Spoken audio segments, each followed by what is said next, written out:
बिस्मिल्लाहिर्रहमानिर्रहीम।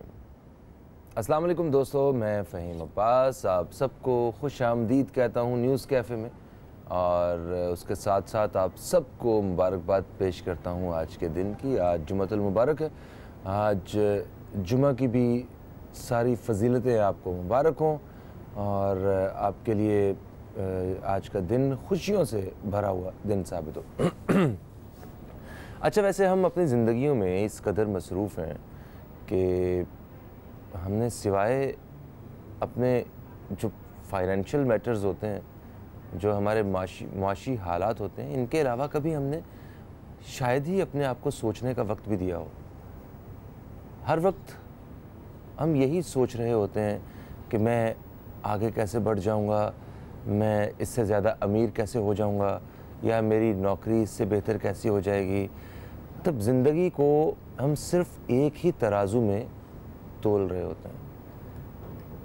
आज हम जिस मौजू पे बात करने जा रहे हैं, उस मौजू पे पहले हमने काफ़ी दफ़ा शोज़ किए हैं, मगर ये इस कायनात का सबसे बड़ा एक मौजू है और इस पे बात करने के लिए दुनिया के सारे दरख्तों की कलमें बना दी जाए और ज़मीन से आसमान तक और आग जो हैं उनका ढेर लगा दिया जाए और दुनिया के सारे लोग और लिखने की जो ताकतें हैं वो इकट्ठी कर दी जाएं, तो शायद कुछ एक बाब भी शायद उसका कंप्लीट ना हो सके। आज हम सीरतुन नबी के हवाले से बात करने वाले हैं। सीरतुन नबी सल्लल्लाहु अलैहि वसल्लम, जैसा कि आप जानते हैं कि अल्लाह ताला ने हमारी ज़िंदगी को आसान करने के लिए एक निज़ाम हयात भेजा जिसका नाम है इस्लाम, और एक नमूना हयात भी भेजा जो है हज़रत मोहम्मद सल्लल्लाहु अलैहि वसल्लम। तो आज हम सीरत नबी सल्लल्लाहु अलैहि वसल्लम के मौजू पे बात करेंगे कि एक्चुअली वो सीरत क्या थी। और हम बड़ी बड़ी बातें तो हम बिल्कुल करते हैं, क्या उनकी सीरत को फॉलो करना, बिल्कुल उनकी तरह अपनी ज़िंदगी गुजारना उनके नक्शे कदम पे, क्या ये बहुत मुश्किल काम है? अगर मुश्किल काम नहीं है तो इतने हसीन और ख़ूबसूरत रास्ते से हम दूर क्यों हैं? हम हम क्यों सही रास्ते पे, या मुसलमान की जो सही शक्ल है एक इंसानियत से भरी हुई, वो हम लोगों में नज़र क्यों नहीं आती है? हम सारे मुसलमान एक खुदा एक रसूल पे ईमान रखने वाले आपस में एक दूसरे का गिरेबान क्यों पकड़े हुए हैं? हम क्यों फ़िरक़ों में बटे हुए हैं और यहाँ पे लड़ाई झगड़े की एक फ़िज़ा जो है उसको कायम किए हुए हैं? हकीकत है ऐसा ही है। हम एक नहीं हैं इस वक्त। हम इस कदर तकसीम हो चुके हैं कि कोई हमसे पूछता है कि, या हम किसी से पूछते हैं अगर कि भी आप कौन हो, तो वो मुसलमान तो बताता है, मगर उसके साथ साथ एक तशरीह और भी बताता है कि मैं ये हूँ। तो आज हम सीरत नबी सल्लल्लाहु अलैहि वसल्लम के हवाले से बात करेंगे और जितने भी वो कुछ ऐसी चीज़ें छोटी छोटी जो ज़िंदगी के अंदर तब्दीलियाँ आ सकें, बेहतरी की जानिब जो हमें लेके जा सकें, उस हवाले से आज बात होगी। सबसे पहले तारुफ़ कराऊँगा, मेरे साथ मौजूद हैं इस्लामिक स्कॉलर हैं माशाल्लाह, बड़े आसान तरीके से किसी भी मौजू पे बात करते हैं तफसील से। आज हम इनसे गुफ्तगू करने वाले मुफ्ती शमीम खान साहब, हम आपको खुश आमदीद कहते हैं। अस्सलाम वालेकुम। वालेकुम अस्सलाम व रहमतुल्लाह। कैसे हैं मुफ्ती साहब? जी अल्हम्दुलिल्लाह रब्बिल आलमीन। इंशाअल्लाह। हमारे दूसरे मेहमान जिनका ताल्लुक़ जो है वो सना ख़ानी से है, और आज हम इनसे नाते रसूल मकबूल सल्लल्लाहु अलैहि वसल्लम अपने प्रोग्राम में इनसे सुनेंगे। हमारे साथ हैं जनाब वसीम अब्बासी साहब। अस्सलाम वालेकुम, आपको खुश आमदीद कहते हैं। कैसे हैं आप? और हमारे साथ एक और मेहमान भी मौजूद हैं जो नात ख़ां हैं और इनसे भी आज नात ख़ानी के जो हैं इन्हें भी आज नात ख़ानी के फ़राइज़ सर अंजाम देने हैं। हमारे साथ मौजूद हैं सैयदा शीरीं फ़ातिमा। हम आपको भी खुश आमदीद कहते हैं। अस्सलाम वालेकुम। आप ठीक हैं? ग्रेट। अच्छा जी, हमारे पास वक्त कितना है ताकि एक दफ़ा गुफ्तगू शुरू की जाए? ओके, ठीक है। वसीम अब्बासी साहब, अगर आपसे हम नात रसूल मकबूल सुने तो फिर उसके बाद जो है वो हम इस मौजू पर बात करते हैं। ठीक है। खुदा से मोहम्मद का दर मांग लूँगा, खुदा से मोहम्मद का, खुदा से मोहम्मद का दर मांग लूँगा, खुदा से मोहम्मद का दर मांग लूँगा, ख़याबान जन्नत में घर मांग लूँगा, ख़याबान जन्नत में घर मांग लूँगा। सफ़र ही लिखा है जो किस्मत में मेरी, सफ़र ही लिखा है जो किस्मत में मेरी, मदीने का रब से सफ़र मांग लूँगा, मदीने का रब से सफ़र मांग लूँगा। खुदा ने जो पूछा कि क्या चाहता है, खुदा ने जो पूछा कि क्या चाहता है, मैं अपने नबी का नगर मांग लूँगा, मैं अपने नबी का नगर मांग लूँगा, खुदा से मोहम्मद का दर मांग लूँगा। जो काबे से सीधी मदीने को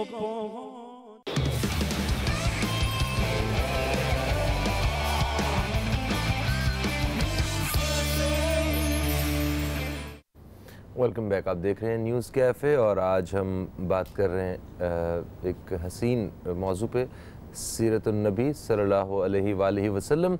और हमारे साथ आज मेहमानों में सबसे पहले मैं बताऊंगा हमारे साथ मौजूद हैं वसीम अब्बासी साहब, जिन्होंने वक्फे से पहले नात रसूल मकबूल सल्लल्लाहु अलैहि वसल्लम भी पेश की। आपने बहुत खूबसूरत अंदाज में नात पेश की, आपका शुक्रिया अदा करते हैं। हमारे साथ इस्लामिक स्कॉलर सैयदा शीरीं फ़ातिमा मौजूद हैं और हमारे साथ मेरे दाएं जानिब मौजूद हैं जनाब मुफ्ती शमीम ख़ान साहब, और हमें अभी अभी ज्वाइन किया अल्लामा सजाद मदनी साहब ने। हम आपको खुश आमदीद कहते हैं। अस्सलाम वालेकुम। वालेकुम अस्सलाम। मुफ्ती शमीम ख़ान साहब से हम गुफ्तगू का आगाज़ करेंगे। सर, ये इस मौजू पे एक होता है सिर्फ बात करना और एक होता है कि कुछ हासिल करना और अपनी ज़िंदगी में अपने वो उस पल्ले कुछ डालना। तो आज मैं चाहूँगा कि हम कुछ हासिल करने वाली घर से आएँ, वरना अगर सिर्फ बात करने की बात हो तो मैं दावे से कह सकता हूँ कि सारी ज़िंदगी हम अपनी लगा दें, हम इस मौजू पे बात ख़त्म नहीं कर सकते, जितने तारीफ़ों के हम पुल बांध दें। बट हासिल करने की बात जो है वहाँ से शुरू करेंगे कि इस खूबसूरत हस्ती से हम अपनी ज़िंदगी में क्या क्या चीज़ें हमें शामिल करनी चाहिए थी और हमने कहाँ कहाँ सिर्फ उनको एक इज़्ज़त और मर्तबा जो है ना वो लाइक जिस तरह होते हैं कि कुरान पाक की भी बात करते हैं उसे लपेट के रख देते हैं और हासिल कुछ नहीं करते। इनकी ज़िंदगी का जो एक अमली नमूना हमारे पास है, हमें किस तरह हासिल करना चाहिए, अपनी ज़िंदगी को उस पैटर्न पर गुजारना चाहिए। औज़ु बिल्लाहि मिनश्शैतानिर रजीम बिस्मिल्लाहिर रहमानिर रहीम अल्हम्दुलिल्लाहि रब्बिल आलमीन वस्सलातु वस्सलामु अला सय्यदिल अंबिया वल मुरसलीन बिस्मिल्लाहिर रहमानिर रहीम इन्नका लअला खुलुकिन अज़ीम सदक़ल्लाहुल अज़ीम।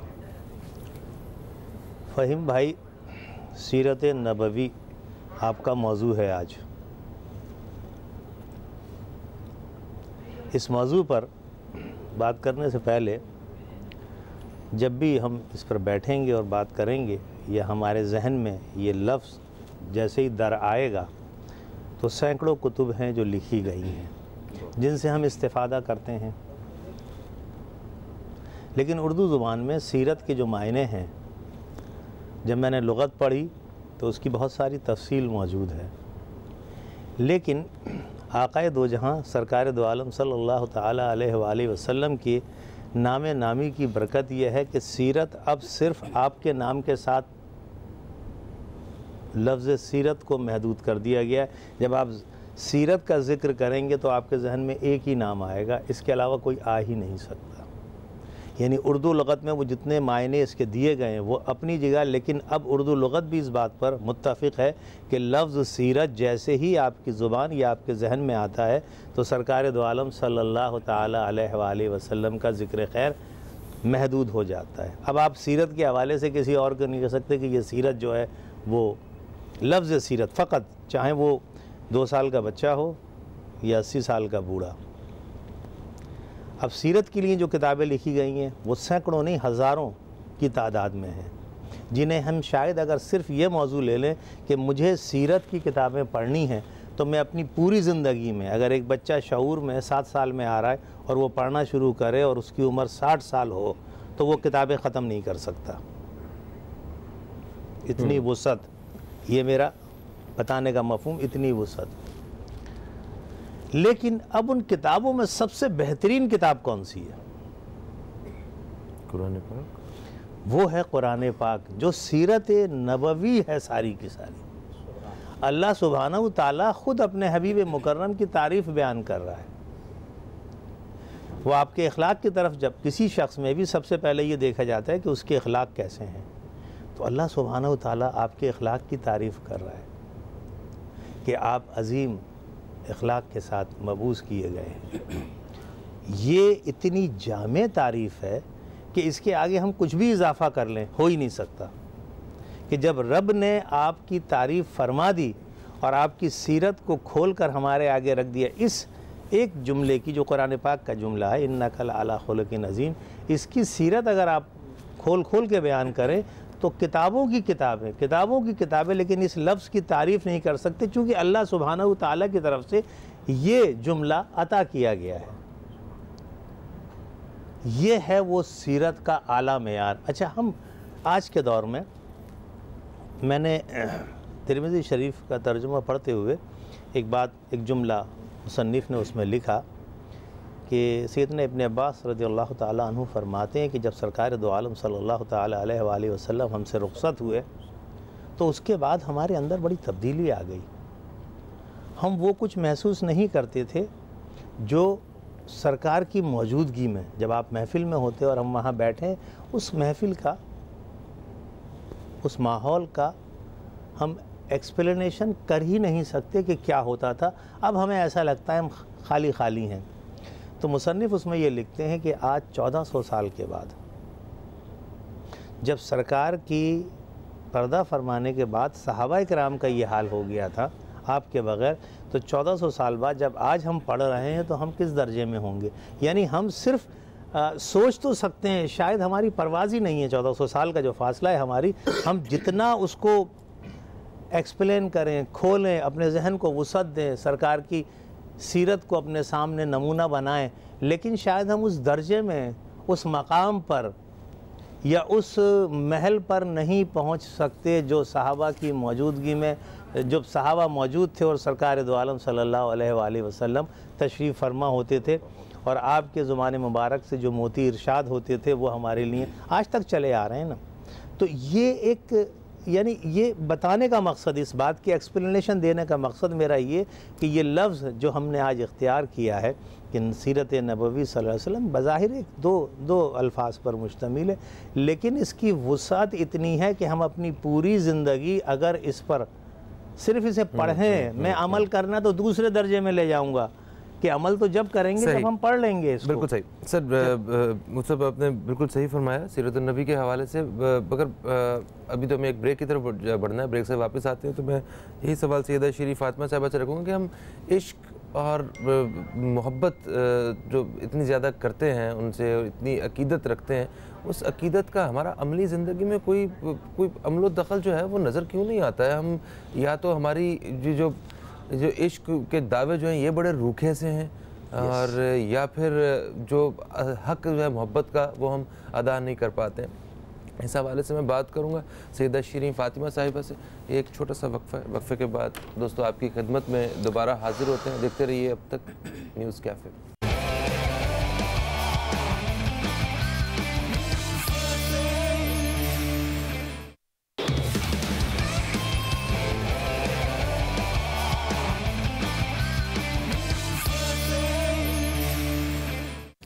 एक वक्फे के बाद आप सबको फिर से खुशामदीद कहता हूँ न्यूज़ कैफ़े में। और आज हम सीरत नबी सल्लल्लाहु अलैहि वसल्लम के मौजू पे बात कर रहे हैं। वक्फे से पहले जैसा कि एक सवाल था जिस पे हमने बात करनी थी, वक्फे के बाद सैयदा शीरीन फातिमा साहिब, हम आका हज़रत मोहम्मद सल्लल्लाहु अलैहि वसल्लम की ज़िंदगी से हम जो अमली फ़ायदा है तो हम वो क्यों नहीं उठा पाते? वैसे तो उनका सिर्फ नाम लेना भी एक हमारे फ़ायदे की बात है, उसमें भी हमारा फ़ायदा है, इबादत के ज़िम्रे में आता है सब कुछ, उनका ज़िक्र करना भी।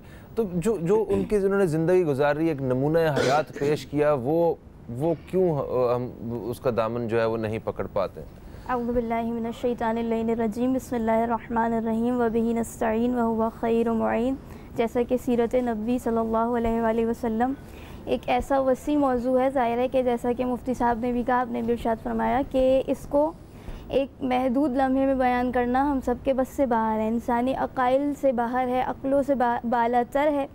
ज़ाते गिरामी रसूलुल्लाह हज़रत मोहम्मद मुस्तफ़ा अहमद मुश्तबा सल्लल्लाहु अलैहि वसल्लम के शायर ने दो मिसरे बहुत खूबसूरत कहे कि गुफ्तगू आपके फ़ज़ाइल पे मुसलसल होगी, चंद लफ्ज़ों में कहाँ बात मुकम्मल होगी, कि वो नूर अव्वल, वो कमाल अव्वल, वो साहिब लौलाक, वो वजह तख्लीक़ कायनात के खुदा, जिसके पसीने के कतरे से गुलाब को खल्क़ करके उसे मुअत्तर बना दे, उसे मोहम्मद मुस्तफ़ा सल्लल्लाहु अलैहि वसल्लम कहते हैं। और ज़ाहिर है कि ये वो हस्ती के इनके नाम में भी वो बरक़ात मौजूद हैं कि तारीख़ में मिलता है कि जब ज़ुलेखा चली थी और जनाब यूसुफ़ के पास पहुंची थी तो उस मौके पर एक जुमला कहा था यूसुफ़ को देखकर, और वो जुमला ये था, कहती है कि परवरदिगार आलम की हम्द है कि उसने हम ग़ुलामों को, हम बादशाहों को अपनी नाफरमानी की वजह से ग़ुलाम बना दिया और ग़ुलामों को उनकी फरमाबरदारी की वजह से बादशाह बना दिया।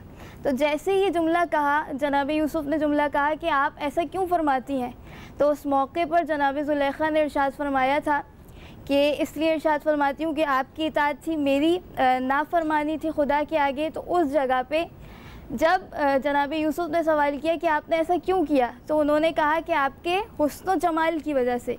जैसे ये जुमला कहा हुस्न व जमाल की वजह से, तो उस वक्त जनाब यूसुफ़ का जवाब मिलता है तारीख़ में, और वो जवाब ये है कहा कि आपने इस वक्त तो मेरे हुस्न व जमाल को देखा है, लेकिन आपका उस वक्त क्या आलम होगा कि जब आखिरी ज़माने के नबी हज़रत मोहम्मद के हुस्न व जमाल को देखेंगे। जैसे ही ये जुमला इरशाद फरमाया तो तारीख़ के जुमले हैं, जनाब ज़ुलेखा कहती हैं कि ए जनाब यूसुफ़, आपने सच कहा, लक़द सद्दक़्त या यूसुफ़, आपने सच कहा। जैसे ये जुमला कहा तो तारीख़ कहती है ये कहने के बाद यूसुफ सवाल करते हैं कि आपको कैसे मालूम हुआ कि मैंने सच कहा। तो जनाब जुलेखा कहती है कि ए यूसुफ, जब आपने उस नबी का नाम अपनी ज़ुबान से जारी किया तो मेरे दिल में उस नबी की मारिफत पैदा हुई और मोहब्बत पैदा हुई। बस ये कहना था कि रिवायत के जुमले हैं, परवरदिगार आलम की वही नाजिल हुई जनाब यूसुफ पर, और खुदा ने कहा कि ए यूसुफ, क्योंकि ज़ुलेखा को मेरे नबी की मोहब्बत की मारिफत हो चुकी, लिहाजा आप इनसे इज़्दिवाज कीजिए।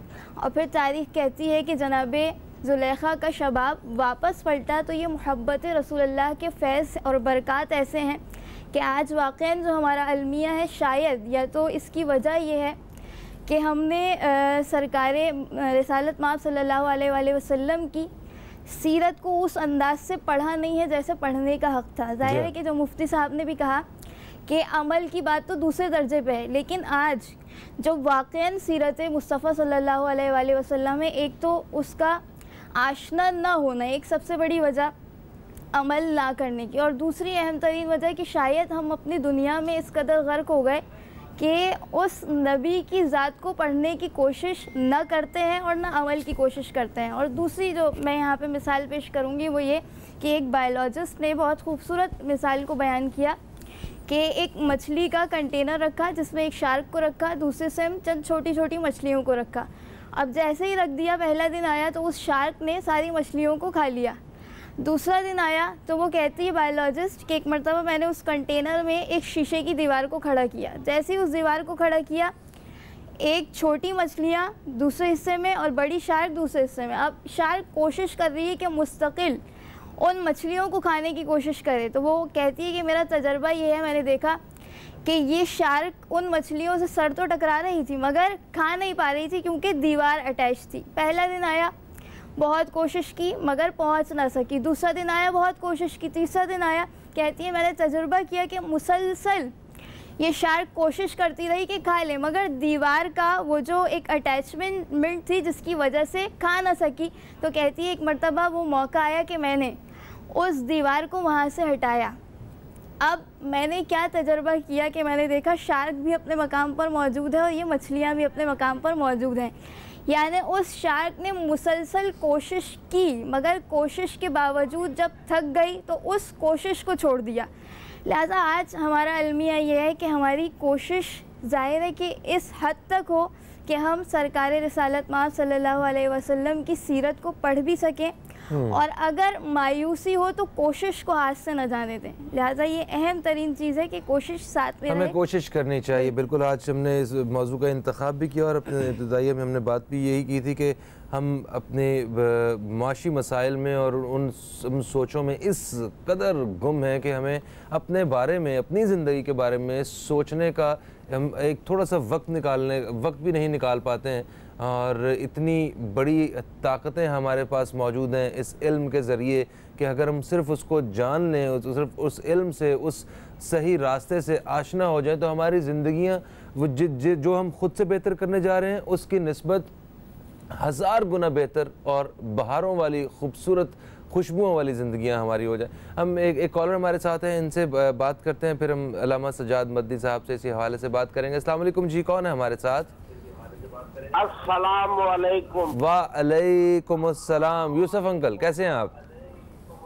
बेटा बहुत इनकिसार के साथ आपसे गुजारिश है कि मैं जो इल्मी गुफ्तगू हो रही है इससे बहुत मुस्तफीद हुआ हूँ और बहुत प्यारा प्रोग्राम है। बहुत शुक्रिया। बट टीवी का वॉल्यूम लेकिन टीवी का वॉल्यूम काइंडली कम कर दीजिए ताकि वो आवाज़ ठीक तरीके से आ सके। Please please please please please. हाँ, तो मैं ये कहना चाह रहा था कि इल्मी गुफ्तगू तो बहुत हो चुकी और बहुत ज्यादा समझ में आई है, लेकिन मैं अपने जिंदगी के तजुर्बे से चीज बताना चाहता हूँ जो मुसलसल आपका सवाल है कि हम क्यों नहीं इस पे जा सकते हैं, और आप बार बार यही सवाल कर रहे हैं और यही तशनगी बाकी रह जा रही है तमाम इल्मी गुफ्तगू के बावजूद।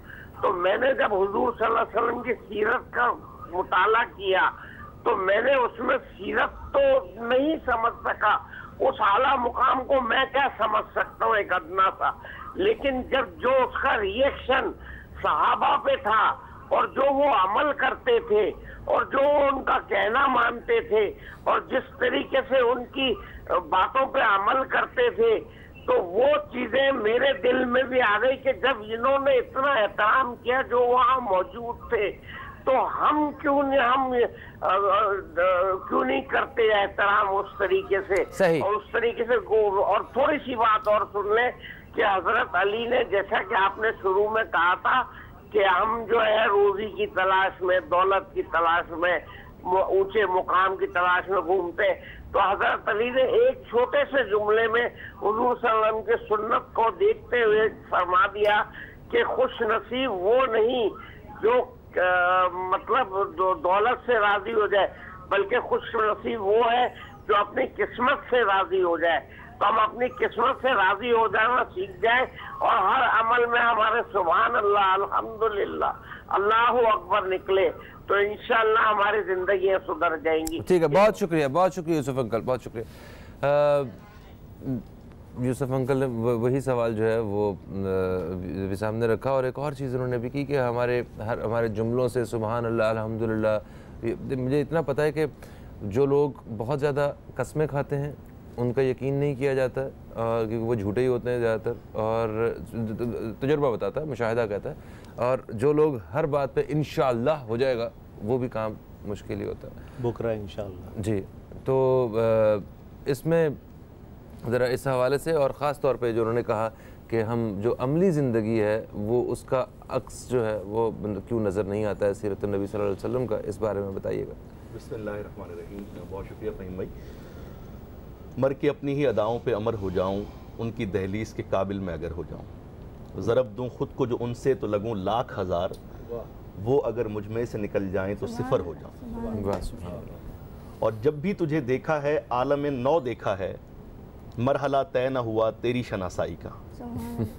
हुज़ूर नबी करीम सल्लल्लाहु अलैहि वसल्लम वजह तख्लीक़ कायनात हैं और आप पर सिलसिला नबूवत को ख़त्म फरमाया गया, और आप इसलिए तशरीफ़ लाए, अल्लाह करीम कुरान पाक में फरमाता है, ताकि आप दीन हक़ की अकमलियत को और इसकी हक्कानियत को पूरी दुनिया पर वाज़े फरमा दें। जब भी किसी शख्स की सीरत का बयान होता है, उसकी बायोग्राफ़ी के बारे में डिस्कशन होती है, तो दो ही पहलू सामने आते हैं, एक ज़ाती किरदार और दूसरा ये कि माशरे पर उनके क्या असरात रहे। तो इन दोनों मैदानों में हुज़ूर नबी करीम सल्लल्लाहु अलैहि वसल्लम हमें इंतहाई बुलंदियों पर खड़े नज़र आते हैं। बेशक, जैसा कि अंकल ने कॉल पे बताया और प्रोग्राम के ब्रेक में भी हमारी बात हो रही थी कि बुनियादी मकसद तो नबी करीम सल्लल्लाहु अलैहि वसल्लम की बेइज्जत का ये था कि हमें अखलाक की बुलंदियों पर फाइज किया जाए, हमें ये बताया जाए कि एक बेहतरीन इंसान क्या होता है। अकीदे या नज़रिए की बात तो उस वक्त आती है जब आप तस्लीम के मराहिल में दाखिल होते हैं, लेकिन माशरा उस वक्त जब आका करीम सल्लल्लाहु अलैहि वसल्लम की आमद हुई, सूरत हाल हम सैकड़ों मरतबा सुन चुके हैं कि बड़ी अबतर थी और जिसकी लाठी उसकी भैंस, जुल्म बरबरियत का दौर था, लोग अपनी बेटियों को दफन कर रहे थे, जहालत का दौरा था। ऐसे माशरे में आकर आला तरीन अखलाकी कदरों पर कायम रहना और मुसलसल 40 साल तक जो है वो ख़ुद को, वो कहते हैं कि नफ्स को आँच पर और वो भी उम्र भर रखना बड़ा मुहाल है हस्ती को मोतबर रखना। नबी करीम सल्लल्लाहु अलैहि वसल्लम की 40 साला जो हयात मुबारका है वो क्या है। अच्छा, मैं इंतहाई माज़रत का एक वक्फ़ा है अब मैं, मगर ये इतने अहम जगह पे हम गुफ्तगू को छोड़ के जा रहे हैं और यहीं से हम दोबारा शुरू करेंगे कि वो 40 साल उस अंधेरे वाली ज़िंदगी में वो रोशनी के और वो जो इखलाकी कदरें, सादिक और अमीन होना, और उनके सारे मानने वाले जो हैं जिन्होंने उन पे जो ईमान लेके आए अल्लाह और उनके रसूल पे, और वो उन सब के अंदर भी उस तारीकी में एक रोशनी की एक मशल की तरह वो सारी शख्सियात थी। हम इस हवाले से बात करें किस तरह वो आज सारा कुछ हो सकता है, सारे आज का मुसलमान जो है वो सादिक और अमीन हो सकता है, इस हवाले से बात करेंगे एक छोटे से वक्फे के बाद। कहीं मत जाइए, न्यूज़ कैफ़े देखते रहिए सिर्फ अब तक पर।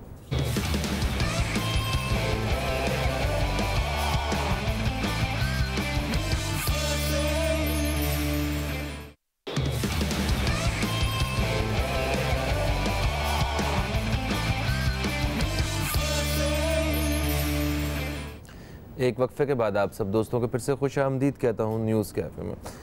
अलामा साहब बात कर रहे थे कि वो 40 साल जो मतलब जिनमें तारीकियों के उस माहौल में जब वो रसूल पाक सल्लल्लाहु अलैहि वसल्लम की आमद होती है, जो वजह तख्लीक़ कायनात का है, तो एक रोशनी फूटती है और वो रोशनी जो है वो फिर आहिस्ता आहिस्ता पूरे अरब को क्या और पूरी दुनिया को अपनी लपेट में लेती है, पूरे आलम को। बिल्कुल देखिए वो दौर अगर आप उलूम के हवाले से देखें तो इंसानी तरक्की का दौर था। एक तरफ रोमन एम्पायर था, एक तरफ पर्शियन एम्पायर था, और जो कुरैश मक्का थे ये भी तिजारत के सिलसिले में पूरी दुनिया में जाया करते थे। कमी क्या थी? कमी अखलाकी कदरों की थी। अखलाक व किरदार जो है वो मस्क हो चुके थे, और उस दौर में सच बोलने को जो है वो एक मुहाल सी बात समझा जाता था। वादा पूरा करने को जो है वो नामुमकिनात में शुमार किया जाता था। ऐसे में हुजूर नबी करीम सल्लल्लाहु अलैहि वसल्लम का तशरीफ़ लाना और 40 साल तक जो है वो आला तरीन अखलाकी कदरों को दुनिया के सामने अमली तौर पर पेश करना। देखिए अगर बात कंपैरिजन की, हम दिसंबर के महीने में हैं और हमारे मसीही भाई हज़रत ईसा अलैहिस्सलाम का यौम विलादत मनाने की तरफ जा रहे हैं, तो अगर एक डॉक्टर तारिक शरीफ पीरज़ादा साहब हैं, सीरत के बहुत बड़े स्कॉलर हैं, मैं उनके साथ बैठा हुआ था, क्या नुक्ता अता फरमाया उन्होंने। कहा कि हज़रत ईसा अलैहिस्सलाम और नबी करीम सल्लल्लाहु अलैहि वसल्लम के बीच में अगर हम देखते हैं तो हज़रत ईसा अलैहिस्सलाम को माँ की गोद में ही एक ऐसा मोजज़ा अता कर दिया गया कि वो कलाम करने लगे लोगों से। तो पहले मरहले पर भी वो एक ऐसी चीज़ लेकर आ गए जो माफौकुल फितरत थी, जो खिलाफ अक्ल थी, तो लोगों का मानना कदरे आसान था। और बचपन से लेकर अपनी उम्र के आखिरी हिस्से तक उन्होंने तबलीग फरमाई, बहुत बड़ा टाइम पीरियड मिला, ठीक है। और एक ऐसी माँ की यहाँ विलादत हुई कि जो बगैर बाप के आप पैदा हुए, अल्लाह करीम का ये बहुत बड़ा मोजज़ा था।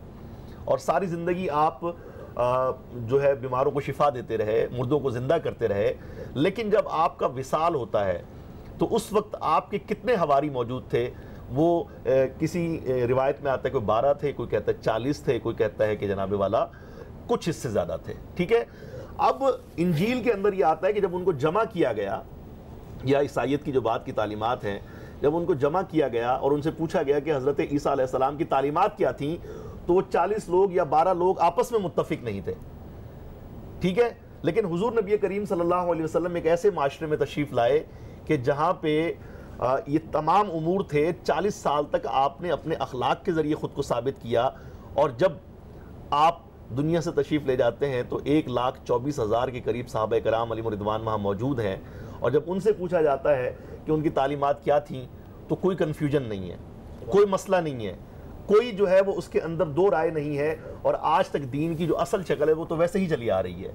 तो अगर मनसब नबूवत के हवाले से देखा जाए तो आप अपने तमाम जो है वो दीगर अंबिया की फहरिस्त में भी सबसे बुलंद नजर आते हैं, लेकिन हम बात कर रहे हैं अखलाकी कदरों की, हम किस तरह फ़ायदा क्या उठा सकते हैं अपनी ज़िंदगी में, क्या चीज़ है। हमारे महराब में हमेशा ये बताया जाता है कि नबी करीम सल्लल्लाहु अलैहि वसल्लम ने ये बताया, ये करोगे तो जन्नत में चले जाओगे, ऐसा नहीं करोगे तो जहन्नम में चले जाओगे।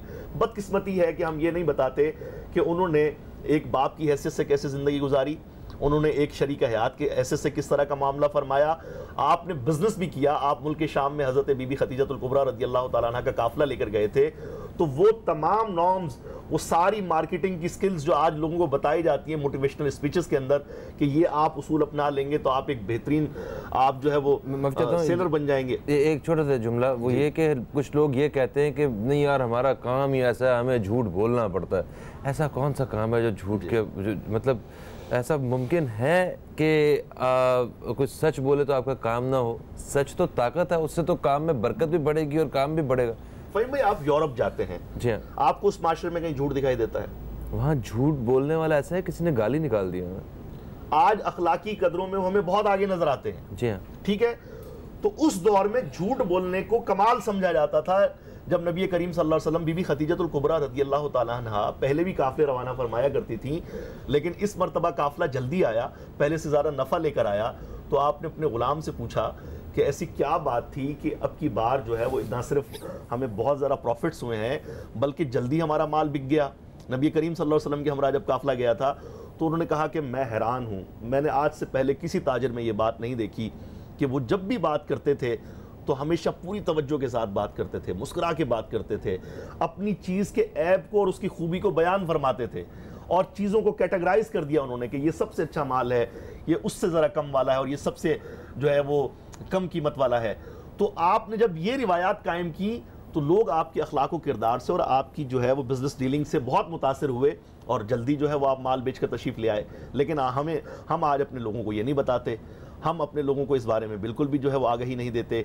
इसी तरीके से आप बतौर वालिद कैसे थे, आपका अपनी औलाद के साथ क्या रवैया था, सैयदा खातून जन्नत सलामुल्लाह अलैहा के साथ आपकी मोहब्बत का क्या आलम था, उनकी तरबियत किस अंदाज से आपने फरमाई, या आप अपने घर वालों को किस तरह टाइम दिया करते थे, सोसाइटी में आपका जो लोगों के साथ इंटरेक्शन था, लोगों के साथ जो आपकी गुफ्तगू थी, मामलात थे, वादे को पूरा करना था। बदकिस्मती से आज इन उमूर पर बात नहीं की जाती। इंशाल्लाह हम इन उमूर पर बात करेंगे अभी, और डेफिनेटली करेंगे। एक चीज़ तो चलो क्लियर हुई कि हमें सच जो है उसका साथ जो है वो हमेशा मतलब दामन जो है उसे पकड़े रखना है, क्योंकि उससे कभी ऐसा नहीं हो सकता कि हमें झूठ से फ़ायदा हो रहा हो। सही बात, हमें सच ही बोलना चाहिए। और आज जुमे का दिन भी है और आज इतने खूबसूरत मौजू पर बात भी कर रहे हैं। हम सब भी वादा करते हैं, आप भी सब वादा करिए जो आप देख रहे हैं कि हम कोशिश करेंगे कि हम सिर्फ सच बोलें और झूठ का सहारा ना लें।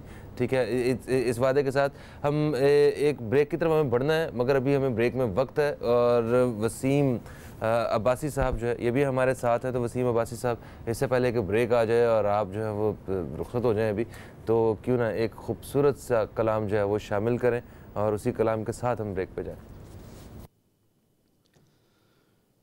या रहमतुल लिल आलमीन, या रहमतुल लिल आलमीन, या रहमतुल लिल आलमीन, या रहमतुल लिल आलमीन। आप सा कोई नहीं, आप सा कोई नहीं, या रहमतुल लिल आलमीन, या रहमतुल लिल आलमीन, या रहमतुल लिल आलमीन। गोद में लेकर हलीमा सादिया ने यूं कहा, गोद में लेकर हलीमा सादिया ने यूं कहा, आप हैं सबसे हसी, आप हैं सबसे हसी, या रहमतुल लिल आलमीन, या रहमतुल लिल आलमीन, या रहमतुल लिल आलमीन।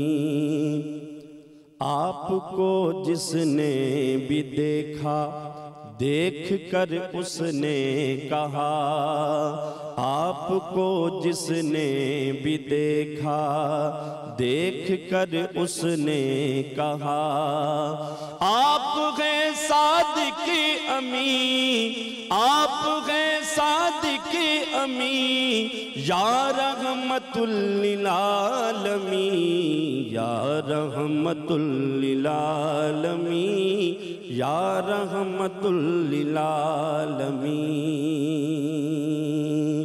आपको जिसने भी देखा, देख कर उसने कहा, आपको जिसने भी देखा, देख कर उसने कहा, आफरी सद आफरी, आफरी सद आफरी, या रहमतुल लिल आलमीन, या रहमतुल लिल आलमीन, या रहमतुल लिल आलमीन, या रहमतुल लिल।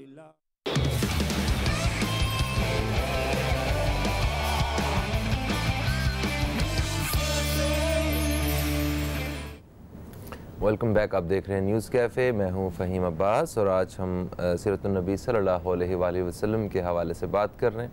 और आज हम कोशिश कर रहे हैं कि उन पहलुओं पे बात की जाए कि किसी तरह हमारी ज़िंदगियों में एक मुस्बत तब्दीलियाँ रूनुमा हो सकें। हमारे साथ मेहमानों में मौजूद हैं मुफ्ती शमीम ख़ान साहब, और जो कि इस्लामिक स्कॉलर हैं। हमारे दूसरे इस्लामिक स्कॉलर हैं हमारे साथ अल्लामा सज्जाद मदनी साहब, और मेरी बाईं जानिब जो मेहमान मौजूद हैं ये भी इस्लामिक स्कॉलर हैं, सैयदा शरीं फ़ातिमा साहिबा। और अभी अभी हमें ज्वाइन किया है इशरत अली साहिबा ने, जो कि नात ख़्वां। हम आपको खुश आमदीद कहते हैं। अस्सलामु अलैकुम। मुफ्ती शमीम ख़ान साहब, सर कुछ ऐसे पहलू जो आप देखते हैं कि इन 20 करोड़ कमोबेश 20 करोड़ लोगों में जो मुसलमान अक्सरियत लोगों में यहाँ पे हमें जो कमियाँ देखने को मिलती हैं, जो वो होती है ना कि दूसरों का ख्याल ना रखना, सिर्फ अपने बारे में सोचना, झूठ ही झूठ है।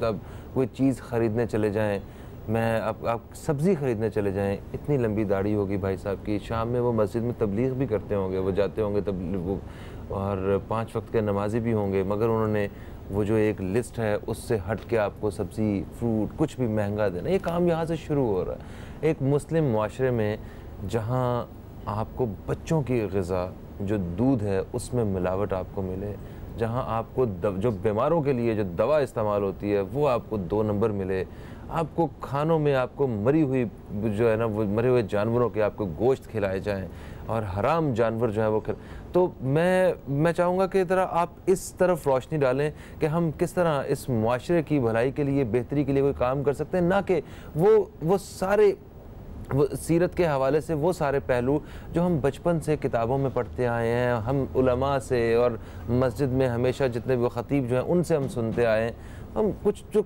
हासिल करें। हाँ, अच्छाई और बुराई के हवाले से जो सीरत से हमें जो सही रास्ता जो मिलता है, जो नमूना हयात से हम जो एक नमूना ले सकते हैं, उस बारे में प्लीज़ कुछ गाइड कीजिए। फ़हीम भाई, 2-3 जुमले कहता हूँ, उसके साथ ये सारी बातें क्लियर हो जाएंगी इंशाअल्लाह। आक़ाए दो जहां सरकार दो आलम सल्लल्लाहु अलैहि वसल्लम जिस माशरे में मबऊस हुए वो कुफ्र का माशरा था, ठीक है, ये बात हर छोटे से बड़ा सब जानता है। बिल्कुल बिल्कुल। अल्लाह सुब्हानहू व तआला ने जब मुनासिब वक्त समझा उस वक्त आपको मबूस फरमाया, ठीक है। 40 साल आपकी तरबियत की ज़िंदगी गुजरती है, एक मकाम पर आप पहुंच जाते हैं, यानी अभी नबूवत नहीं मिली, उससे पहले आपको एक मकाम वो माशरा खुद दे देता है, यानी माशरा आपको आइडियल बना लेता है। सही, आप सादिक हैं और अमीन हैं। ये क्या है? ये आपकी वो तरबियत है जिसे देखकर लोग आपसे मुतासिर हो रहे हैं और लोगों ने तस्लीम किया, लोगों ने उसे माना। हाँ। आप उनके लिए आइडियल हो गए, हाँ। कि सादिक और अमीन लफ्ज़ मखसूस हो गया, ठीक है। सही। ये 40 साल तरबियत। एक शख्स माशरे में एक मकाम पर पहुंचता है और हर शख्स कहता है ये शख्स सही है, दूसरे गलत हो सकते हैं, जो ये कहेगा मैं मानूंगा। सही, आइडियल। अब ये काम हो चुका। मेरे आका और मौला को जब नबूवत अता की गई तब आपने नबूवत की तबलीग शुरू कर दी। अब जो कुछ हम तक पहुंचा है उस माशरे में जब आपने सहाबाए किराम को, जो सहाबाए किराम हैं आपके साथ जुड़े हैं, वो उसी जाहिल माशरे से आए थे ना। जी जी जी। किसी और जगह से तो खलाई मखलूक नहीं थी, यानी चलिए नबूवत आपको दी गई तो आप पर तो अल्लाह का खास फजल करम है, कुछ चीज़ें आपके लिए महदूद कर दी गई हैं, वो सिर्फ आपके लिए हैं, किसी और के लिए नहीं हो सकती। अब सहाबा जो हैं वो तरबियत कहाँ से ले रहे हैं? वो उस माशरे के, जो जाहिल माशरा है, जो बुरा माशरा है, जहाँ लिबास पहनना इसलिए ज़रूरी है कि लिबास जीनत है, इसलिए ज़रूरी नहीं है कि लिबास से सत्र पोशी हो। ये बड़ा अहम जुमला बता रहा हूँ मैं आपको। वो लिबास इसलिए नहीं पहनते थे कि उससे सत्र पोशी हो रही है, उससे पर्दा हो रहा है, जिस्म को छुपाया जा रहा है, बल्कि इसलिए पहनते थे कि वो अच्छा लगता है। यानी अगर उन्हें कोई हाजत होती थी, उसने लिबास उतार कर रखा, गए, हाजत पूरी करी, आ गई, कोई शर्म व हया नहीं है। तो लिबास सत्र पोशी के लिए नहीं था, खूबसूरती के लिए था। अच्छा, सही। उस माशरे में जब आप तबलीग दीन फरमाते हैं तो वो सहाबाए किराम जो आज हमारे लिए मीनारा नूर हैं, वो उस नूर से नूर हासिल करके सारी कायनात में नूर फैलाने वाले बन गए। बेशक। तरबियत कहाँ से मिली? मेरे आक़ाए दो जहां सरकार दो आलम सल्लल्लाहु ताला अलैहि वसल्लम से। अच्छा, वही तरबियत हमारे पास भी पहुंची है। लेकिन शायद हमारे अंदर वो इखलास नहीं है, जो हमने उस तरबियत को पढ़ा ज़रूर है, सुना भी है, बर्रा। इखलास पैदा कैसे हो सकता है? अच्छा, अब देखिए, मेरे आक़ाए दो जहां ने हमारे लिए कुछ पैरामीटर्स बनाए। नमाज पढ़नी है, सच बोलना है। ये जो लफ्ज़ सच है ना, एक जुमला छोटा सा, कि अगर मैं ये सोच लूँ कि मैं सिर्फ इस्लाम में से एक चीज़ उठा रहा हूँ और वो ये है कि मैंने ज़िंदगी भर सच बोलना है, इस सच की फयूज़ व बरक़ात यूरोप को मिल रही हैं, हमें नहीं मिल रही, हमें नहीं मिल रही। उनके यहाँ इखलास उनमें मौजूद है, इसलिए कि वो सच बोल रहे हैं। आप जो चीज़ ख़रीदते हैं दुकान पर जाकर, डिपार्टमेंटल स्टोर से, शॉप से, आप कॉन्फिडेंट हैं कि जो इस पे लिखा है यही मुझे दिया जा रहा है। जी हाँ। लेकिन कराची में, पाकिस्तान में, गाँव में, यहाँ आप एक चीज़ ख़रीद रहे हैं, आप बिल्कुल कॉन्फिडेंट नहीं है कि जो कुछ इसमें है वो ठीक है। ये सच्चाई और झूठ का मवाजना है। हमने बचपन से ये सुना कि बेटा सच बोलना, नमाज़ पढ़ना, मेरे आका ने फरमाया कि नमाज मेरी आंखों की ठंडक है। यानी जब आप नमाज़ पढ़ना शुरू करते हैं तो बुराइयां आप में से निकलने लगती हैं। हाँ, नमाज बुराई से रोकती है। नमाज बुराई से रोकती है। ठीक है। क्या माशरे में 100%, 50%, चलिए 50% लोग नमाज़ पढ़ते हैं? नहीं पढ़ते। एक इलाके में जहाँ एक मस्जिद होती है, अगर उस इलाके के लोग उस मस्जिद में आ जाएं तो मस्जिद के बाहर भी जगह नहीं मिलेगी। लेकिन फजर में एक सफ भी नहीं होती। आपने कहा कि हम नमाज जो है वो मिसिंग है। नंबर 1 हमारी नमाज मिसिंग है। ठीक है, ओके। नंबर 2 हम सच नहीं बोलते, सच भी मिसिंग है, जिसके लिए हमारे आका ने हमें हुक्म दिया है। हम पूरा नहीं तोलते। एक शख्स, यानी मैं हूँ मिसाल के तौर पे, आप इंडिविजुअल हैं, आप सोचते हैं मैं बहुत सारी किताबें नहीं पढ़ सकता, मैं बहुत सारी बातों पे अमल नहीं कर सकता, मेरी मसरूफियात हैं, मेरे मशागिल हैं, लेकिन चलें आज से मैं एक काम करता हूँ कि मैं झूठ नहीं बोलूँगा। ठीक है। आपकी ज़िंदगी तब्दील हो जाएगी। थोड़ी सी दुश्वारी तो होगी, कोई बात नहीं। देखिए दुश्वारी कब नहीं हुई है? क्या ज़िंदगी, आप मिसाल के तौर पे इस वक्त 30 साल के, एक मिसाल दे रहा हूँ मैं, चलो 2-4 साल कम कर दिया। अब 30 साल में क्या दुश्वारियाँ नहीं आई? बेशक आई। बचपन में जब आप स्कूल जाते थे दुश्वारियाँ नहीं आई? आई ना, लेकिन आप उनसे गुजर गए। बिल्कुल सही। आपने कहा कि हमें नमाज जो है वो कायम करना है और झूठ को तो बिल्कुल बोलना माशरे से निकाल दें, अपनी जात से निकाल देना है, मुआशरे से खुद ही निकल आएगा। एक वक्फे की तरफ बढ़ रहे हैं, वक्फे से वापस आते हैं तो हम सैयदा शिरीन फातिमा साहिबा से इसी हवाले से बात करेंगे। कहीं मत जाइए, अब तक देखते रहिए न्यूज़ कैफे, देखते रहिए।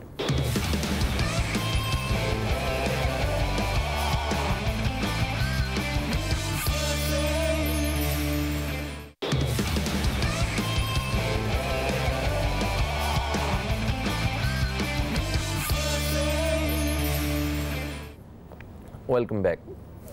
वक्फे से पहले हम मुफ्ती शमीम ख़ान साहब से बात कर रहे थे जो सीरत नबी के हवाले से हमें रसूल पाक सल्लल्लाहु अलैहि वसल्लम की जो सिफ़ात हैं उनके हवाले से बयान कर रहे थे कि हमें अपनी ज़िंदगी में अगर अगर उन्हें फॉलो करना है, पैरवी करनी है, तो हमें सच जो है वो शामिल करना है जो हमारी ज़िंदगियों में कहीं ना कहीं मिसिंग है, और उसके साथ साथ नमाज जो है वो कायम करनी है। सैयदा शिरीन फातिमा साहिबा, आपकी तरफ बढ़ूँगा, मगर मैं आपसे पहले जो है वो मैं चाहूँगा कि इशरत अली साहिबा से, क्योंकि आज ज़िक्र मुस्तफ़ा सल्लल्लाहु अलैहि वसल्लम जारी है, तो नाते रसूल मकबूल सल्लल्लाहु अलैहि वसल्लम वो अगर शामिल होगा तो और शान बढ़ जाएगी इस महफ़िल की। प्लीज़। न कोई आप सा होगा, ना कोई आप जैसा है। अरब में चांद निकला था, ना कोई चांद ऐसा है। कोई यूसुफ से पूछे मुस्तफा का हुस्न कैसा है। ज़मीनों आसमां में कोई भी मिसाल ना मिली। मौलाया सल्ली वसल्लिम दाइमन अबदन अला हबीबी का खैरिल खल्क़ि कुल्लिहिमी। भेजता हूँ ताबद ए खालिक़े दुनिया दी, रहमतें उन पर जो है खल्क़त में सबसे बेहतरी। रहमतें उन पर जो है खल्क़त में सबसे बेहतरी। मौलाया सल्ली वसल्लिम दाइमन अबदन अला हबीबी का खैरिल खल्क़ि कुल्लिहिमी। हुवल हबीबुल लज़ी तुरजा शफ़ाअतुहु हुवल हबीबुल्लज़ी तुरजा शफ़ाअतुहु लिकुल्ली हौलिम मिनल अहवाली मुक़तहिमी। वो हबीब ऐसे हैं जिनसे है शफ़ाअत की उम्मीद। वो हबीब ऐसे हैं जिनसे है शफ़ाअत की उम्मीद। वक्त हौलो खौफ में पेश आए जब रंजो अलम, मौला या सल्ली व सल्लिम दाइमन अबदन अला हबीबी का खैरिल खल्क़ि कुल्लिहिम। माशाअल्लाह, सुभान अल्लाह, सुभान अल्लाह, बहुत जी। सैयदा शिरीन फ़ातिमा साहिबा, तो जो मुफ्ती शमीम ख़ान साहब ने बात की, मैं चाहूँगा कि आप उसी को आगे बढ़ाइए।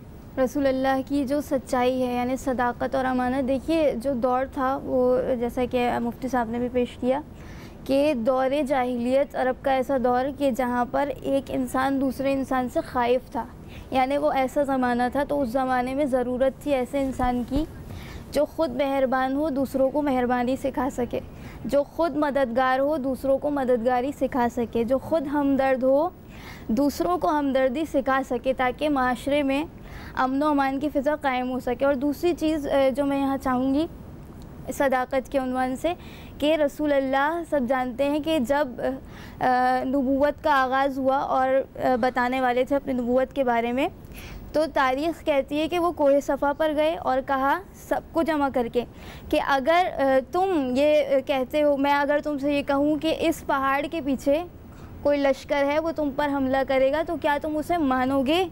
तो सब ने कहा हमने आपको कभी अपनी ज़िंदगी में झूठ बोलते नहीं देखा। यानी ये जो अहम नुक्ता पेश करना चाहती हूँ वो ये है कि रसूल अल्लाह ने अपनी तबलीग का आगाज़ जिस सिफत से किया है वो रसूल अल्लाह की सच्चाई है।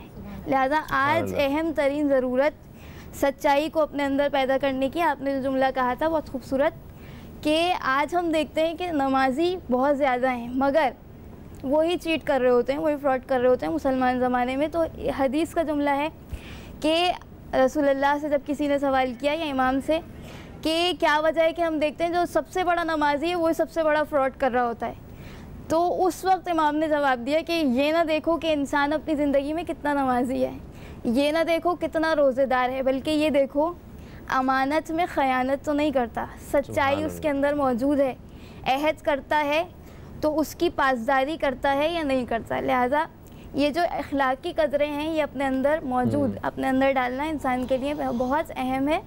और यहीं से मैं चंद अशार पेश करना चाहूँगी शान रिसालत में कि ये इस्लाम क्या है, अताए मोहम्मद।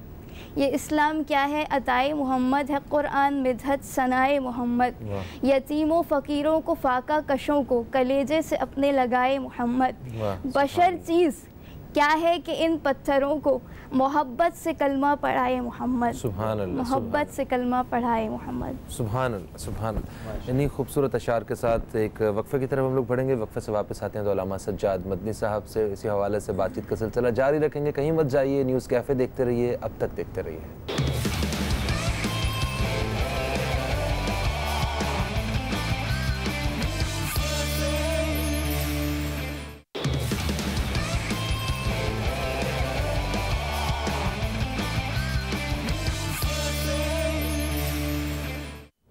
एक वक्फे के बाद आप सबको फिर से खुशामदीद कहते हैं न्यूज़ कैफ़े में। और आज सीरतुन नबी के हवाले से बात कर रहे हैं हम लोग।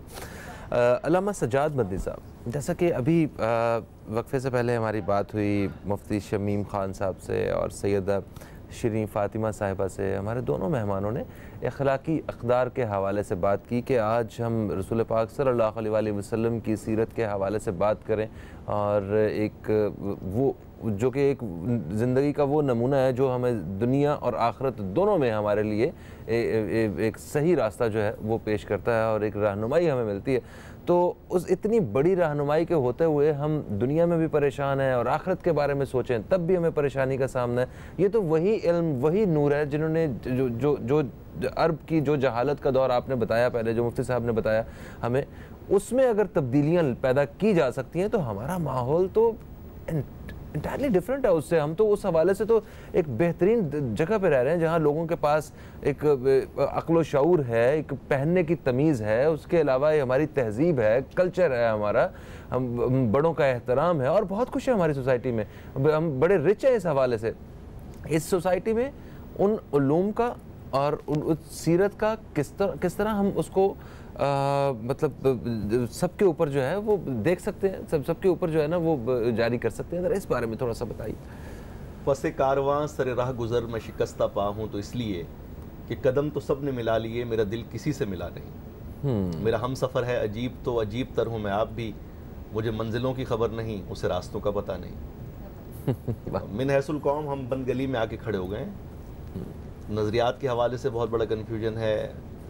इस तरीके से हमें पता नहीं है कि हमारा आगे जो है वो अखलाकी तौर पर, माशरती तौर पर, या इस वक्त सिविलाइज माशरा जिस तरीके से आगे तरक्की करता है, हमें कैसे आगे बढ़ना है, मखमसे का शिकार होकर रह गए हैं। बदकिस्मती से मजहबी तबके में जो सलीमुल फितरत लोग थे, जो मोहब्बत की, अमन की बात करने वाले लोग थे, वो पसे पर्दा चले गए और बाद शिद्दत पसंद अनासिर को हमारा नुमाइंदा बनाकर सामने खड़ा कर दिया गया।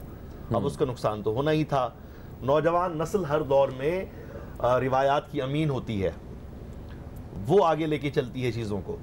लेकिन जब आपका नौजवान आपकी जो है वो पहचान पर ही शर्मिंदा हो, जब वो अपनी माजी से जो है वो खाइफ नज़र आता हो, तो वो क्या किस तरीके से वो आगे वो डिलीवर कर पाएगा। जिस तरह इस वक्त कौमी सतह पर कराची में बतौर ख़ास इंक्रोचमेंट को हटाने का सिलसिला जारी है, ग्रैंड ऑपरेशन किया जा रहा है कि पिछले 50 साल की तजावुज़ात को हटाया जा रहा है। मैं तो समझता हूँ कम अज़ कम इसी किस्म के रवैये की हमें ज़रूरत है कौमी सतह पर। हमारे वो उलमा के जो खामोश हैं उन्हें आगे आना पड़ेगा, बात करनी पड़ेगी।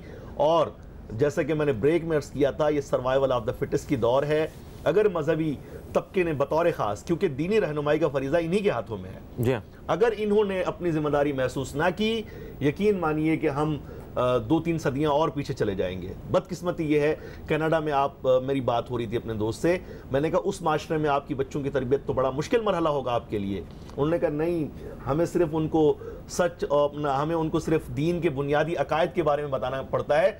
सच, झूठ और इस तरीके से कम तोलना, दीगर चीजें तो स्कूल से सीख रहा है, बाकी सब कुछ तो वो माशरा सिखा रहा है उन्हें, सोसाइटी सिखा रही है। हमें इज्तिमाई तौर पर एक कैंपेन चलानी होगी, शऊर बेदार करना होगा कि हम वो उम्मत हैं जिनको कुरान ने कहा कुंतुम खैर उम्मतिन, तुम वो बेहतरीन उम्मत हो जिस पर दीन के रिवाइवल का फरीज़ा जिनको सौंपा गया था, कि जिसने पूरी दुनिया तक इस्लाम पहुंचाना था। अगर वो अखलाकी तौर पर कमज़ोर होगी तो वो कैसे पहुंचा पाएगी। मुफ्ती साहब ने और सैयदा ने जो बात की कि नबी करीम सल्लल्लाहु अलैहि वसल्लम ने 40 साल तक अपने अमल से अपने आप को एक बेहतरीन मुअल्लिम और मुबल्लिग साबित किया, यानी एक बेहतरीन इंसान ही एक बेहतरीन मुसलमान हो सकता है। लेकिन आज जो है वो मुसलमान तो हमें नज़र आते हैं, लेकिन अच्छे इंसान हमें बहुत कम नज़र आते हैं। तो उसके लिए क्या करना पड़ेगा? उसके लिए वालिदैन को देखें, हमेशा ज़िंदा रहने की ख्वाहिश हम में से हर एक के दिल में थी, हमेशा से थी। इंसान ने कोशिश की कि ऐसी दवाइयाँ बनाए, या वो अपने वसीयत कर जाते थे बादशाह के मेरी लाश को हुनूद करके रख दिया जाए, शायद आगे चल के कोई ऐसी चीज़ आ जाए, कोई ऐसी टेक्नोलॉजी आ जाए कि मुझे दोबारा ज़िंदा कर लिया जाए। आज भी इंसान इसी कोशिश में लगा हुआ है, लेकिन ये भी फैक्ट है कि हम हमेशा जिंदा नहीं रह सकते। तो इंसान क्या करता है, वो अपनी औलाद पे तवज्जो देता है कि मैं इसको ऐसी तालीम दे जाऊं कि ये आगे मेरा नाम रोशन करे। तो हमें अगले जहान के बारे में, उखरवी फायदे के बारे में और दुनियावी जो हमारे आगे फ्यूचर है उसके बारे में सोचना पड़ेगा। वालिदैन को अपनी औलाद के अंदर ये सोच के कि अगर ये आला अखलाकी कदरों की अमीन होगी तो ये मेरा नाम रोशन करेगी, तो उसे नबी करीम सल्लल्लाहु अलैहि वसल्लम की सीरत का मुताला अपने बच्चों को करवाना होगा। हमारे जो आइडियल हैं, हमारे लिए जो नमूना हयात है, वो नबी करीम सल्लल्लाहु अलैहि वसल्लम की ज़ात है। इसी तरीके से मिंबर और महराब को नफ़रत के लिए और लोगों को तकसीम करने के लिए इस्तेमाल करने की बजाय अब अमली ज़िंदगी के जो मसाइल हैं, कम तोलना, मतलब ईंट में अखलाकी कदरें जो हैं इनकी बात करें, अखलाकी कदरों की बात, मतलब मिर्चों में जो ईंटों का बुरादा है, दूध बेचने एक ही शहर है, वहाँ पे उतनी ही तादाद है दूध जो वहाँ पे सप्लाई होता है, लेकिन डबल हो जाता है ये ईद शब बारात के मौके पे। कहाँ से आता है वो दूध? सर देखें, बिल्कुल आप सही कह रहे हैं, सफाई निस्फ ईमान है, ठीक है, और सफाई की ही हमें यहाँ पे कमी नज़र आती है। सारा कुछ हमारे सामने नज़र, हमें हुकूकुल इबाद के हवाले से इतना जोर डाला गया, इतना मतलब इतने सख्त अहकामात हैं, और हमारी अगर पूरे मोहल्ले को छोड़ के अगर लड़ाई होती है तो सबसे सिर्फ पड़ोसी से ही होती है। सिर्फ पड़ोसी ही हमारा खुश नहीं होता, हम उससे खुश नहीं होते, बाकी हर जगह पे हम लोग जो है, और बाहर जो है वो हम वो आशिक रसूल बनने के जो है ना वो दावे भी कर रहे होते हैं, और अपने हिसाब से जो है वो नारे भी लगा रहे होते हैं। एक कॉलर हमारे साथ है, शामिल करेंगे। अस्सलाम वालेकुम जी, कौन है हमारे साथ? वालेकुम अस्सलाम, रियाज खान बात कर रहा हूँ, मारल कॉलोनी कराची से। जी रियाज खान साहब, आपको खुशामदीद कहते हैं, क्या कहेंगे दोस्त? बस जी, आज जुम्मतुल मुबारक का मुबारक दिन है, आप सबको जुम्मतुल मुबारक का दिन मुबारक हो। अल्लाह ताला हमें अच्छे अच्छे काम करने की और नेक राह पे चलने की तौफीक अता फरमाए। अब तक चैनल को सलाम है कि वो हर मौजू पे बात करती है, और आज बड़ा अच्छा मौजू लेके आई हैं। तो हमें जो है सबसे पहले जो है हर शख्स को, हम अगर बड़ा आसान होता है दूसरे को कहना कि यार ये यूं है, ये यूं है, ये यूं है। रियाज खान को सबसे पहले अपने गिरेबान में झांकना चाहिए कि आया वो दीन इस्लाम के कामों पे पूरा उतर रहा है या नहीं उतर रहा। रियाज खान जो है वो नमाज पढ़ रहा है या नहीं पढ़ रहा। जब हम अपनी इस्लाह करेंगे तो कोई वो नहीं है कि अब सबसे पहले हमें अपने गिरेबान में झांकना चाहिए कि हम क्या कर रहे हैं। तो हर चीज, हर मुआशरा, हर चीज बिल्कुल सही हो जाएगी। आज कितने वालिदैन हैं जो ये कर में सबसे पहले, मैंने बहुत कम वालिदैनों को देखा, अगर 100 वालिदैन हैं तो उसमें 1 या 2 को कि जी हम सबसे पहले अपने बच्चे को हाफिज कुरान बनाएंगे। हर माँ बाप ये चाहता है कि मैं उसे किसी इंग्लिश मीडियम स्कूल में दाखिल करूं, मैं किसी उसमें, ठीक है तालीम बहुत ज़रूरी है, लेकिन दीन की तालीम जब तक नहीं आएगी, मैं आपको डेफिनेटली मेरी ये बात लिख लें कि जिस बच्चे में दीन की तालीम नहीं होगी, इस्लाम नहीं होगा, ना वो अपने माँ बाप की इज्जत करेगा, ना अपने बड़ों की करेगा, और आगे उन्हीं घर वालों को जो वो करोड़ों लाखों रुपए की फीस, लाखों रुपए उस पर इन्वेस्ट करते हैं और दीन की तरफ उनको रुझान नहीं होता, तो बस वो फिर या इंग्लैंड चले जाते हैं या अमेरिका चले जाते हैं, और वो फिर आखिर में वो जो माँ बाप हैं वो किसी शेल्टर होम में या किसी एदी होम में चले जाते हैं। तो दीन का होना बड़ा जरूरी है, और मेरा जो है हुकूमत वक्त से ये अपील है कि वो सबसे पहले इस्लामिया पहला पीरियड जो है हर स्कूल में अव्वल क्लास से लेकर मैट्रिक तक पहला पीरियड जो है वो नाजरे का होना चाहिए। नाजरे में 6 कलमे, सारे कलमे आने चाहिए, फिर उसके बाद अल्लाह आपका भला करे कुरान पाक तर्जुमे के साथ हो। अक्सर लोग ऐसे हैं जिनको नमाज नहीं आती बच्चों को, तो स्कूल से ही पहला पीरियड 30 मिनट का पहला पीरियड होना चाहिए। ये हो गया तो इंशाअल्लाह ताला ना पड़ोसी तंग होगा, ना हमारी लड़ाइयाँ होंगी। हमें पता ही नहीं कि पड़ोसी का हक क्या है। बच्चा तो बच्चे को पहले बता देते हैं ये जो पड़ोसी। बहुत शुक्रिया रियाज साहब, बहुत शुक्रिया। डेफिनेटली वो सब कुछ हमें एक मुसलमान होने की हैसियत से हमें आना चाहिए, मगर इससे पड़ोसी का कोई ताल्लुक नहीं है। उसके लिए हमें अपने अंदर अखलाकी कदरें पैदा करनी होंगी और दीन को समझना होगा। जो बाकी मामलात हैं वो भी समझने होंगे इन सारी रटी रटाई चीज़ों के अलावा। एक ब्रेक की तरफ बढ़ रहे हैं, ब्रेक से वापस आते हैं तो मज़ीद बात करते हैं इसी हवाले से। कहीं मत जाइए, न्यूज़ कैफ़े देखते रहिए, अब तक देखते रहिए।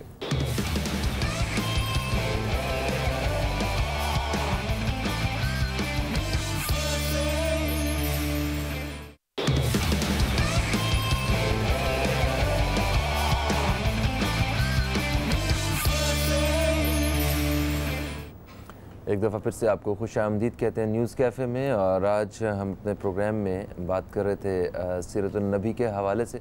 हमने रसूल पाक सल्लल्लाहु अलैहि वसल्लम की सीरत के हवाले से, उनकी सिफ़ात के हवाले से कुछ थोड़ी सी गुफ्तगू की, और उसके साथ साथ हमने उस सीरत के ऊपर चलने के हवाले से, अपनी ज़िंदगियां जो हैं उस रास्ते पे गुजारने के हवाले से हमने बात की कि हमें किन किन चीज़ों को लाजिम करना है अपनी ज़िंदगियों में, जिससे हमारी दुनिया और आखिरत दोनों जो है वो बेहतरी की तरफ आ सकती हैं।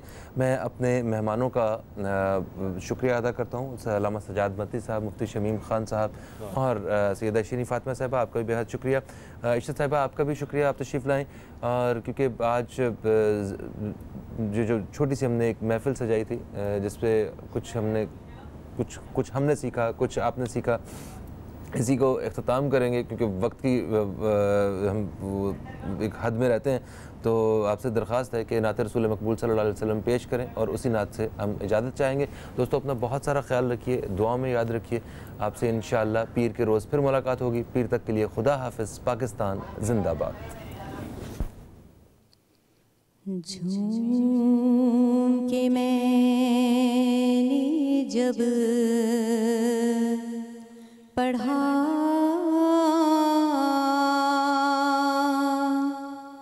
सल्ले अला मोहम्मदिन तो हो गया अर्श हम नवा सल्ले अला मोहम्मदिन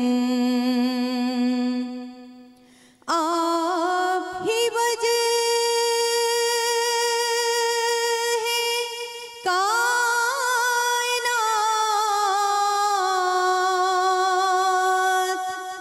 आप ही बाइसे हयात,